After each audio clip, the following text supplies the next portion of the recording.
Hello and welcome to a special edition of SPTV with your host, Jeffrey Augustine. Today I'm going to do a reaction video to Yashar Ali's report on the LAPD's investigation of Shelly Miscavige as a missing person. Yashar, of course, printed this, published it on his Substack yesterday, June 26, 2023. Today we're June 27, 2023. So I want to give my take on the matter as a private investigator. And it was a phenomenal article. I urge you to read it. Subscribe to Yashar Ali's Substack. He does some very, very remarkable work. Essentially, Leah Remini famously left Scientology on July 8, 2013, along with her family. About a month later, Leah Remini reported Shelly Miscavige as a missing person to the Los Angeles Police Department because Shelly Miscavige had not been seen for many years. The LAPD investigated and quickly dismissed the case, said that Shelly was not missing. This drew immediate and intense criticism from large sectors of the public, including myself, for this reason. We believe that there's corruption in the LAPD when it comes to their relationship with the Church of Scientology. I think that the United States Department of Justice should investigate the relationship between the LAPD and the Church of Scientology. I think it's rigged, it's fixed, it's dirty. And I say that I have a lot of respect for Los Angeles Police Department, the men and women who keep us safe, who do so much. I just had an interaction on the streets on an assault with the LAPD the other day. The officers responded quickly. They were very professional and courteous, and they did do a good job. So I'm not criticizing the LAPD. I'm just saying they have some dirty cops. Some of these dirty cops are looking to feather their nest after they retire, maybe getting a lucrative job with the Church of Scientology or one of its PI agencies. There's a lot of motives, and it goes deeper than the detective level. Of course, the center of the controversy is retired Captain Corey Polka of the LAPD, commander of the Hollywood LAPD substation.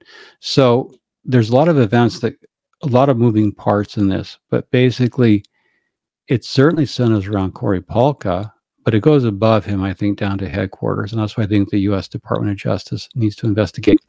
Now, I'm going to give you my opinion why the LAPD's investigation based on Yashar Ali's report was corrupt, incompetent, or both, because incompetence and corruption can go hand in hand. And we're certainly seeing that in all the indictments of LA City Council, but I don't want to digress there. So let's jump right into Yashar Ali's tweet that he put out. Yashar Ali says, quote, "I have obtained confidential legal documents revealing that when LAPD Missing Persons Unit detectives met with a woman identifying herself as Shelly Miscavige in 2013, they took fingerprints to match the prints on file with the DMV," unquote. Now, basically in the state of California, when you get a driver's license, you have to give your fingerprints, and that's to prevent people from getting multiple driver's licenses under different names.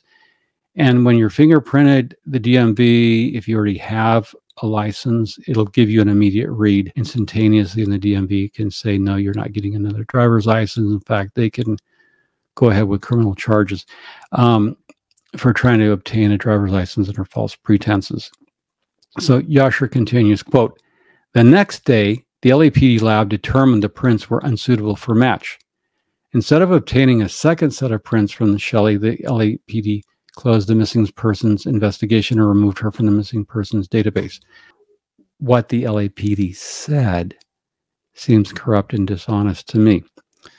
So first of all, let's lay out the scene. Yashar reported, and we're expected to believe what the LAPD reports apparently say, that two LAPD detectives from missing persons met with Shelly Miscavige and David Miscavige's attorney, Jeffrey K. Riffer, in a coffee shop in Covina, California. This makes no sense at all for a number of reasons. First, when you conduct a high-profile investigation like that, LAPD could easily have asked Covina Police Department for an interview room that was private. Because frankly, what I find to be bullshit is that the LAPD would meet in a coffee shop and fingerprint Shelly Miscavige in public in the view of other diners. That doesn't happen. It doesn't work that way. You get an interview room with the local PD, or you can go to a law office. Jeff Rivers, a lawyer, he could have easily gotten from one of his colleagues or somebody new, he could have gotten a space out of the lawyer's office. You could also rent a hotel suite. There's a lot of private places. You do not fingerprint people in public in a diner. That you don't even do. Now, Yashar mentioned in his article that the LAPD had a duty to tell Covina PD that they were going to conduct a field investigation in their jurisdiction. That is correct. I personally don't know whether that happened or not. I haven't seen the reports Yashar has. For legal reasons, when you conduct an investigation outside your jurisdiction, detectives damn well better let the cognizant agency know that we're in your jurisdiction working. And that's because if anything goes amiss or there's a criminal trial, a lawsuit, another investigation, the detectives have a duty, a legal duty, to report that we're operating in another jurisdiction. And this is just a matter of course, it goes on every day. So, first of all, I reject as a lie that they met at a diner. That makes no sense. They could have, certainly, but it raises suspicions. Secondly, Yashar's report, and this is what bothers me as an investigator, he says that they fingerprinted her. Now, the impression you get, and I'm going to tell you why, the impression I got was that they used 1950s style ink pads and fingerprint cards. And that means you would take in Shelly's fingers and rolled them across an ink pad and then transferred them onto a paper sheet. And then you would have left the diner, drove all the way back to LA PD, and had your fingerprint people check Shelly's fingerprints, presumably with a magnifying glass. This is so stupid. It doesn't even work like that, and it hasn't worked like that for decades. This is if what the detectives reported that this is what happened, then they're absolutely corrupt, incompetent, or both. And I'm going to show you why. Let's get into the real way investigations work in the field. This device here, and we're going to go full screen on this. This is a field biometric fingerprint device. And what it allows detectives to do, investigators to do, is to get a set of fingerprints in the field without an ink pad. And because it's wireless and you can hook it up through your laptop, some of them are wireless in and of themselves, they can acquire signal. What it allows you to do is, and we're going to go to another screen here. So the detectives could have got Shelly Miscavige's fingerprints this way. If the LAPD detectives brought along an old 1950s style ink fingerprint, they would be like a fighter throwing a fight, because there's a correct way to fingerprint people. But if you're a dirty cop, you can roll the fingerprint, apply pressure, turn the fingerprint so that the whorls and ridges get smeared and you don't get a correct fingerprint. A dirty cop can easily smudge a fingerprint so it's not identifiable. It's really easy to manipulate that. That's why they've gone to digital devices where they're foolproof and dirty cops or incompetent cops can't get a bad ink fingerprint. So my first question is, what type of fingerprinting did they use? Well, if they had to take it back to the lab to get it read, then they were probably using old 1950 style. And if they used the old ink pads, and they did that deliberately to smudge the fingerprints. That's my working theory of the case, and that's why it looks like corruption to me. But let's go more. We're going to get into some other stuff. Now I want to share this. We have this up, and okay. So mobile ID fingerprints. Now, this is put out by the National Institute of Justice. So all the police agencies read this. This was authored by Michelle Coppola in August 2015. So it's fairly contemporaneous with the missing persons report. Now, it says, quote, mobile ID fingerprint technology can provide rapid results and improve officer safety. And what author Michelle Coppola says in her abstract, get this, and I want you to pay attention. Listen up, please. Okay, quote, mobile fingerprinting devices enable officers in the field to obtain fingerprints of persons in the field and check them against state and federal fingerprint databases in under 1 minute.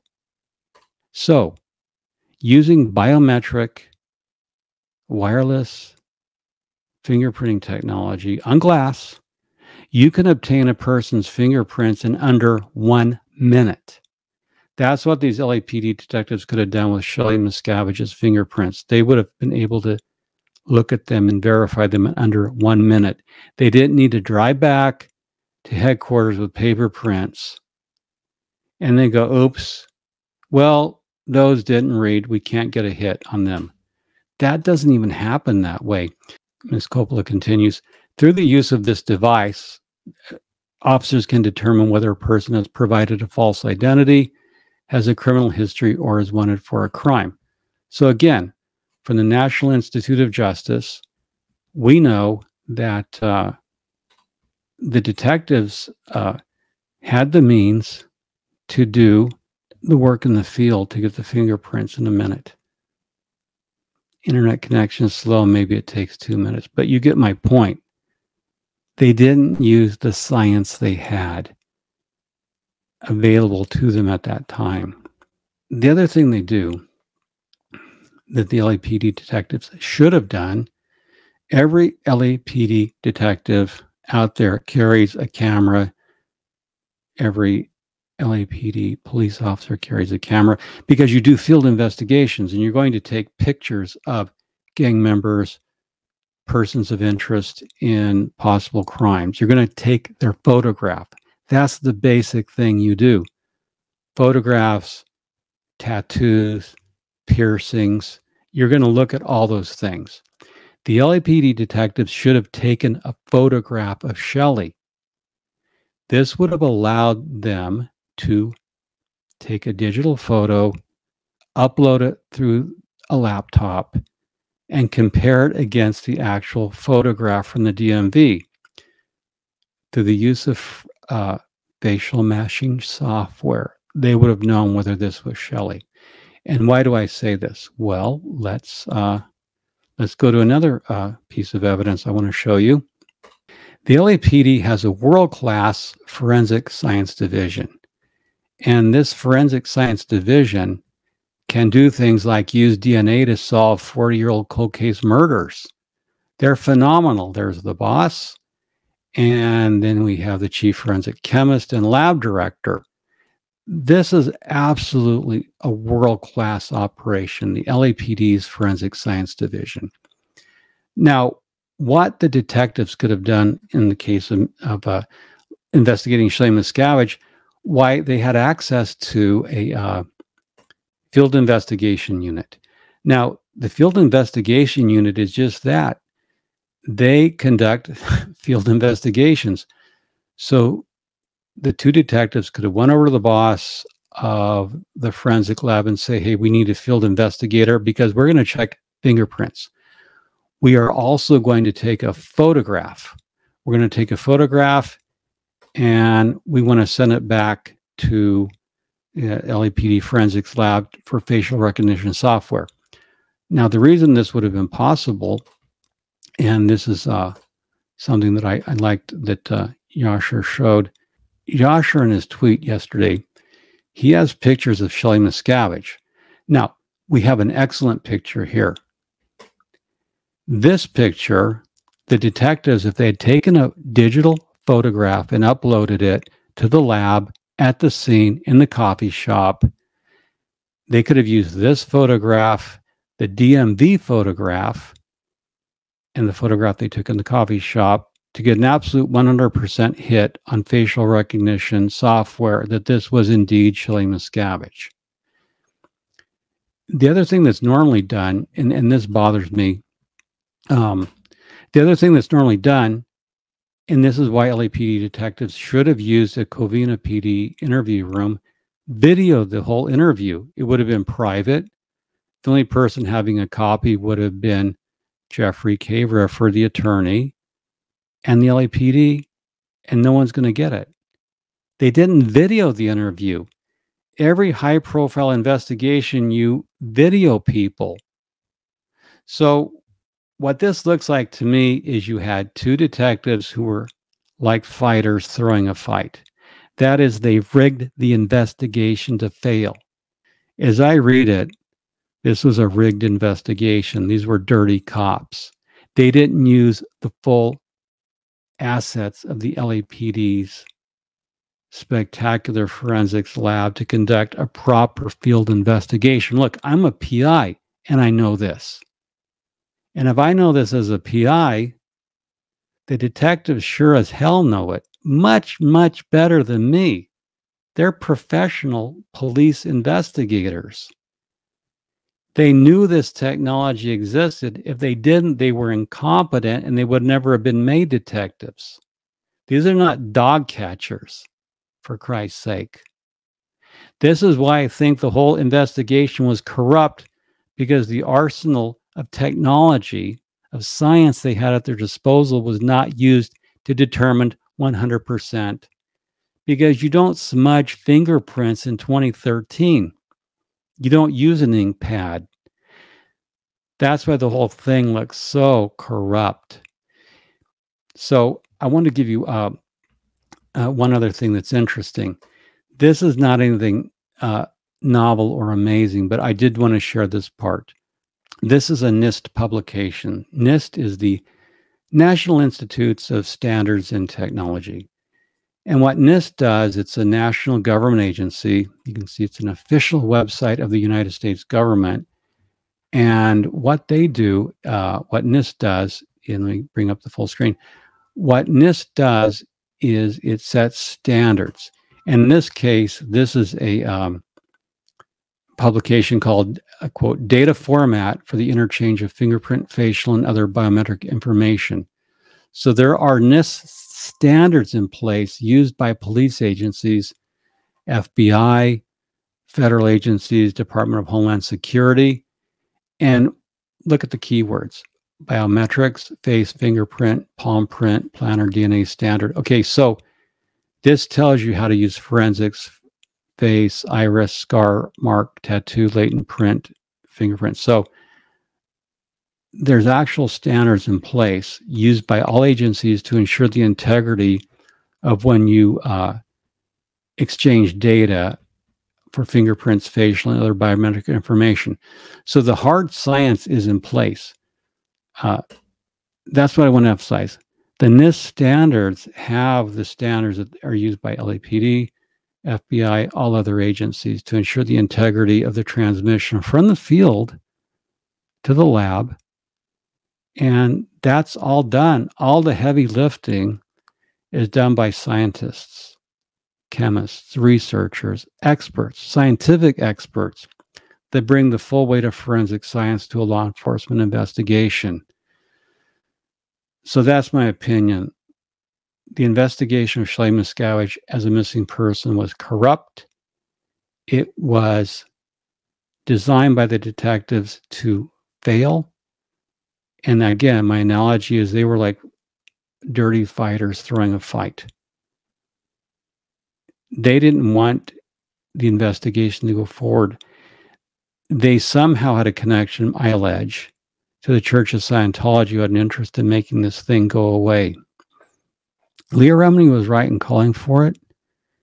And I am, as a private investigator, am saying that it looks dirty as hell to me. And I'll leave it at that. And I urge viewers to contact the United States Department of Justice, the California State Attorney General, and ask for an investigation, a formal investigation of what happened in this case of Shelly Miscavige as a missing person and to dig deeper into the Church of Scientology's relationship altogether with the Los Angeles Police Department. We need some finality on this. We do need some finality on this. We do need a thorough investigation by outside third parties.